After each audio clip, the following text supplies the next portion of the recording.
Tesla's first Model 3 and Model Y vehicles have now landed in Chile as they begin ramping up electric vehicle sales in South America. This is a whole new blue ocean opportunity, as there are currently very limited options for electric vehicles there, with only a handful of companies targeting the market. What's funny is that at the same time that this is happening, Bank of America released a new note saying that unless Tesla taps into new geographical markets, they see it hard for Tesla to generate additional sales. So today we've got Larry Goldberg joining us. He's a multi-entrepreneur and he's a regular on the show. Thank you so much, Larry. Great to be here, Herbert. So two things we want to talk about first is Tesla expanding the markets. Of course, you and I have covered many times Tesla, the Model 2, the compact car, and the Cybertruck release, additional product lines, but they're also expanding markets. Let's cover this next story, which is, in Chile, there's now cars, Tesla's Model 3 and Model Y, being delivered in Chile. They've announced it earlier this year. Last year, they've actually got a retail store there, but this is the first time we're actually seeing this video of Model 3s and Model Ys arriving in the country. This is posted by this guy named CRS.photobook on IG. And then let's go watch this video so you can kind of see it. Yeah. So there's cars being delivered, landing in Chile, and we're here. So, I don't know how many cars that is, obviously, just one little bit. So if we just read the article, it says, company's efforts to begin ramping up electric vehicle sales in South America have officially begun. So right now, South America has limited presence of electric vehicles. We know that BYD is opening up a factory in Brazil, and I think they're there already, but there's only a handful of companies present in the market. And of course, there's no charging system yet. Tesla started taking vehicle orders early in the year, opened its first store in Chile in February. And now that the company started accepting vehicles in the country, then they're going to start building the charging infrastructure, but the online charging map does not show any locations in Chile as of yet. And then, so, obviously South America is an important market. We need to get there. Chile themselves wants 100% electric public transport by 2040, pretty late. Wants 40% of its consumer vehicles to be EVs by 2050, pretty late. But they need to get there anyways. What's your thoughts on all that? I think it's a small market. I don't know offhand the size of the Chilean market, but it's relatively small. I mean, if you look at South America, the markets that really stand out are Brazil, and that's now close to Tesla, Argentina, Chile, and I think after that, the market becomes very small indeed. So really, those are the markets that have to be penetrated. So with Brazil really off the table, it's really Argentina and Chile. And Chile is, a fantastic country. It's really got a first world economy, and it's a very functional economy. So hopefully, we'll see some good penetration into Chile. Yeah, so talk a little bit more about Brazil. How big of a market is that? And then, of course, what's happening right now is, maybe you can explain a little bit, but Elon Musk is having a little bit of a feud with the politicians in Brazil. And so you're saying that's very unlikely that they're going to allow them to sell cars there anymore. It's just a complete bruise. Yeah. Well, he's having a really bitter feud with a judge. So the judge in the Supreme Court apparently has called for the de-platforming of several of the politicians, obviously of what amounts to his opposition party. He's a socialist. The judge doesn't seem to be that concerned about the law. He's far more concerned about what he considers to be, the truth, and the consideration of what is the truth sounds very political to me. And Elon said he would comply, but he would have to say why he's complying. This is on X. Why these people are being platformed, and who's deplatforming them. And the judge said that, if you do that, we'll we'll consider you in breach of the law.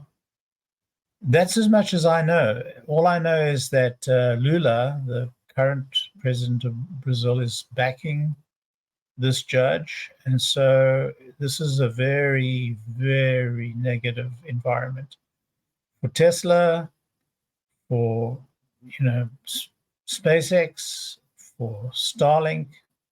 And it's a great pity because Starlink, has brought the internet to the jungle. It's brought the internet to rural areas of Brazil that did not have the internet before. And it sounds to me like the government's going to cut off its nose to spite its face because it demands that these politicians who are not from the left wing have to be deplatformed. So, it's a question of how many other countries this is going to happen. And, does it happen in the United States? I just looked it up and it said that Brazil has 212 million people. It's a lot. Right. And but the level of income in the 212 million people, you're looking at it probably, a fraction of the buying power of 200 million people. The sixth largest auto market, though. That's nothing. That's big. It's not nothing. It's not nothing, but it's globally sixth largest. Yeah. So, do you think that it's pretty done deal? Like not a done deal, but at this moment, because you got one side of the politics and you got the other side too. So maybe. Well, it seems to last for some years. Each side seems to take power for some years. I'm not an expert in it, but it's a closed market at this time. Yeah. All right. So, okay. So Tesla's announcing expansion they haven't announced yet, but we're assuming that they're going to announce it very soon in India. They've now entered Chile. And any other market that you're thinking that they're going to expand to? Just normal increasing of sales, right? Because they're entering like all these different South Asian countries. Australia. Well, when you think about really, really large markets, the first top five since the sixes now, you're really looking at the United States, Canada, and Mexico. Now, Mexico is a big market, probably not as big as Brazil, but it's a market. Again, next gen is the target for Mexico. Yeah. There's no doubt about it. It's the ideal vehicle for Mexico. I think there would be a limited sale of Cybertrucks. I think they're quite a group of the population, at the top end of the income scale who would be very interested in Cybertruck. So that would make sense. And then, if you go to Indonesia and you go to Malaysia, these dragons are growing and they're growing rapidly. Korea, well, they're already in Korea, but and they're already in Malaysia. So these markets are important, but India, China, Europe, and the United States, between those markets, you're talking about probably 85%, maybe 80% of the total market. So everything else is relatively marginal. And Russia's closed as well. So if you're looking at Russia as a closed market and you're looking at Brazil as a closed market, then that's all I got.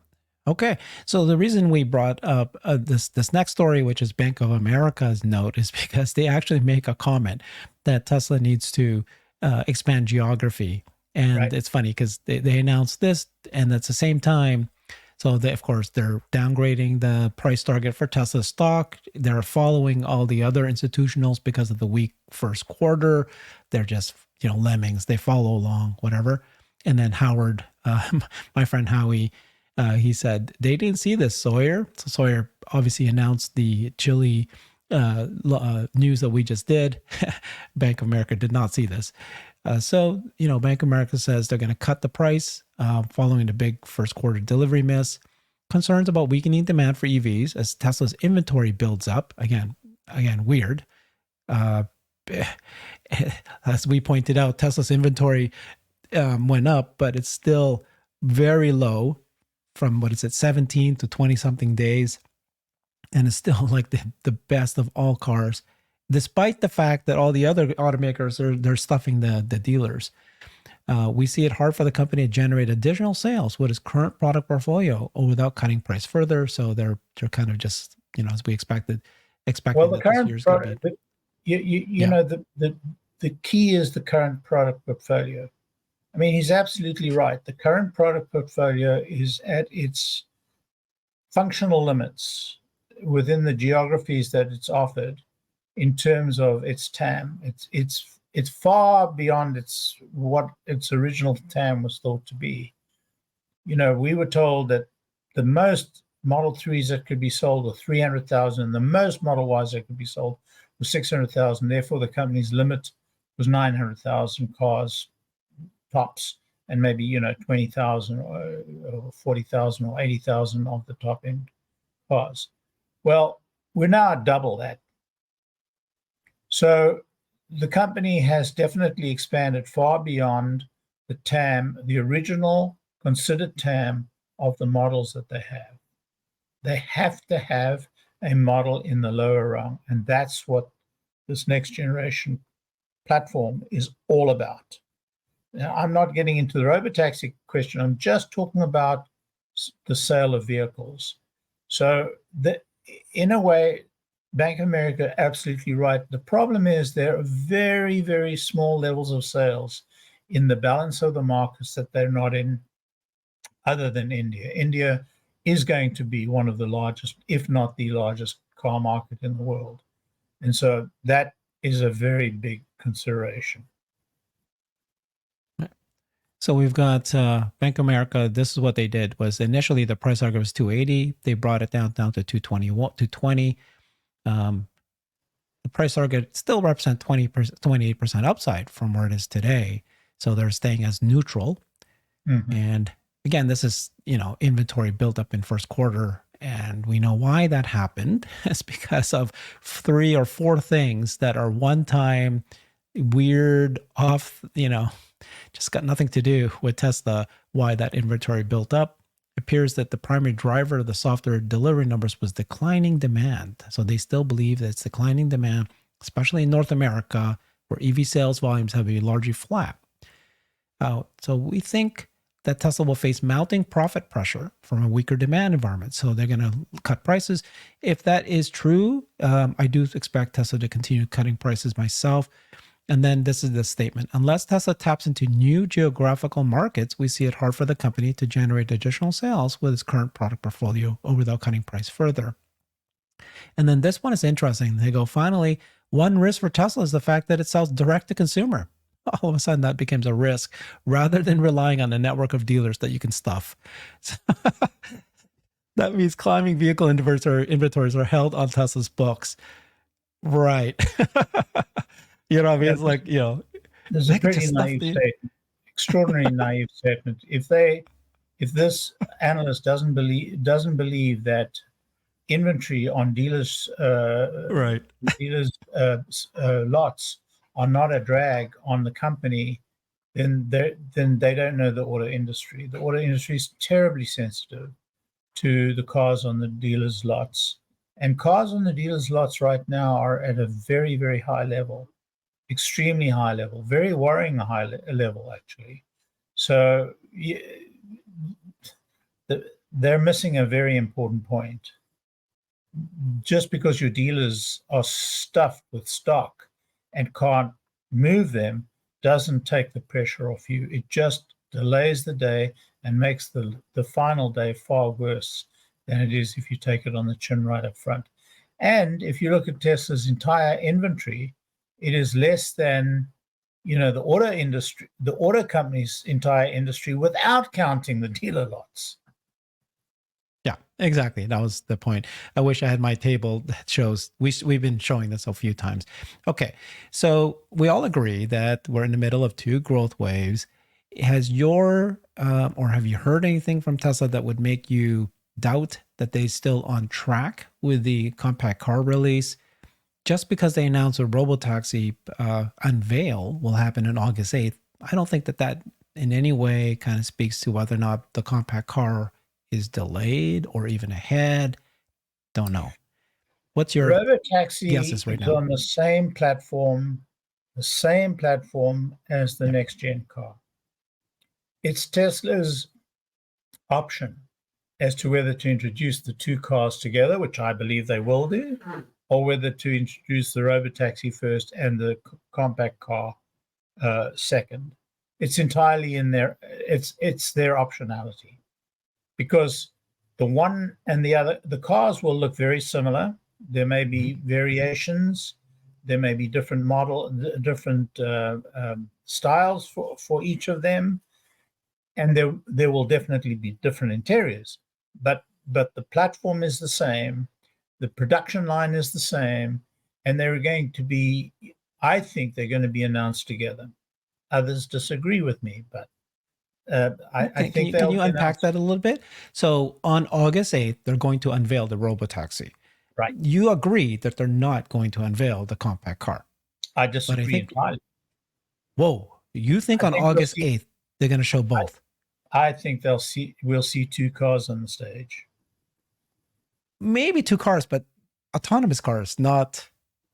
No, we're going to see a Robotaxi on the stage, and we're going to see us.